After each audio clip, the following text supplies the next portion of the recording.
Freshman Rachel Franck seems to have a clear mind through every pitch on the mound, at the plate, or on the bases. She said she enjoys the mental aspect of playing softball at Webster University, but the battle in her head is wildly different than most would assume. Franck set a goal at the beginning of the softball season. Well, obviously playing for Danny. Just anything and everything I do is for him. Rachel's 12-year-old brother, Danny Franck, is the inspiration for her rookie season. Well, that day, I can remember it like it was yesterday.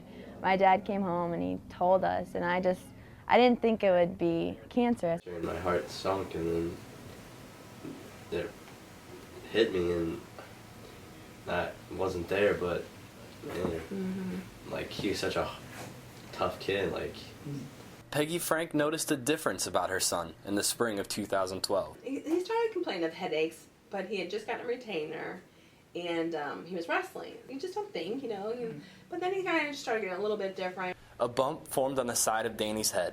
An MRI unveiled a tumor on Danny's brain that called for immediate operation. Danny had a form of cancer most commonly found in children, stage 4 medulloblastoma. He was in and out of intensive care and went through chemo and radiation therapy for 6 months. His body received the maximum amount of radiation it could handle. On May 20th, 2012, 2 days after Danny had gone through a round of chemotherapy, he went with his family to the Family Arena in St. Charles, Missouri. It was Rachel's graduation ceremony from McClure North High School.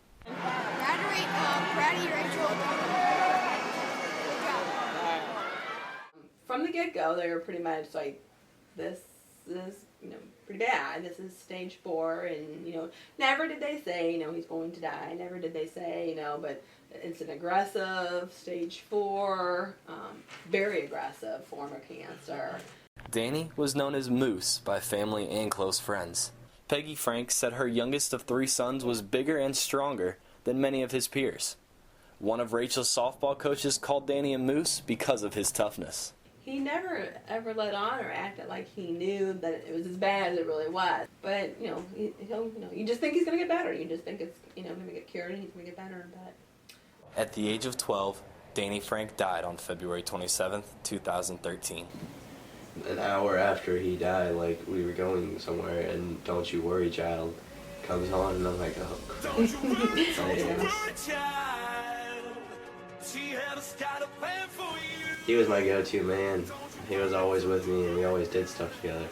And it's kind of hard, we'd always wrestle in the room over there and just fight over the chair and the TV and the remote, and just, I kind of want to come back to those days.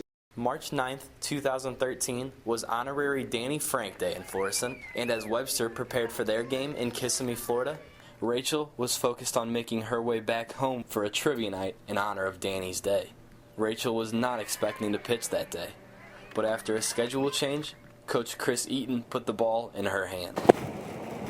It was him. He definitely helped me through that game. It was only the second collegiate start of her career. She threw a no-hitter on Danny Franck Day. They've taken care of each other, and all these years and stuff, that he's not going to leave her now. While Rachel plays softball for Webster, she remembers the smallest of details that were lost with him. If he wasn't covered in dirt, he wasn't. He always, every game he went to, he found a pile of dirt and played in it, and collect rocks. He collect sticks. He was always there. Rachel found a way to have her younger brother within arm's length. Wristbands that she never takes off record the timeline Danny was on this earth, and display Rachel's motto of the season, "Cheer for Danny." It sounds bad, or it sounds weird, but I kind of kiss him before I go up to bat. Yeah. It was her nightly ritual to give Danny a kiss on the forehead.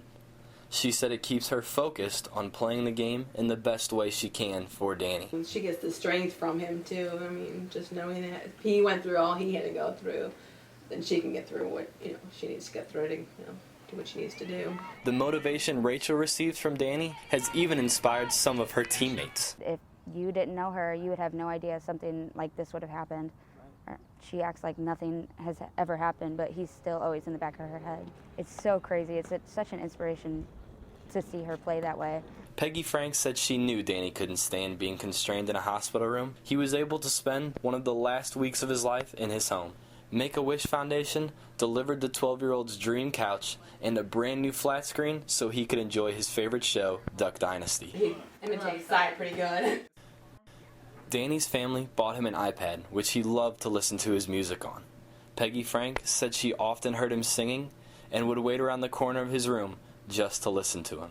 Danny also used the iPad to record some of his time in the hospital. I had to get a spinal tab, and I poured that in my...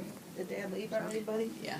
The Frank family said every day they find a memory of Danny and use that as an excuse to honor the memories he made. Like every day we always talk about something that happened with Danny, or like, you know, how his quirkiness or how he's funny, just a story. We always like tell a story every day. I'm sitting here cleaning the cushions yesterday. I'm like, this is where you always stay at, you know, or just silly little things like that. It's like anything you touch or do is Danny, you know, and you're just, so you just won't ever, obviously, won't ever forget.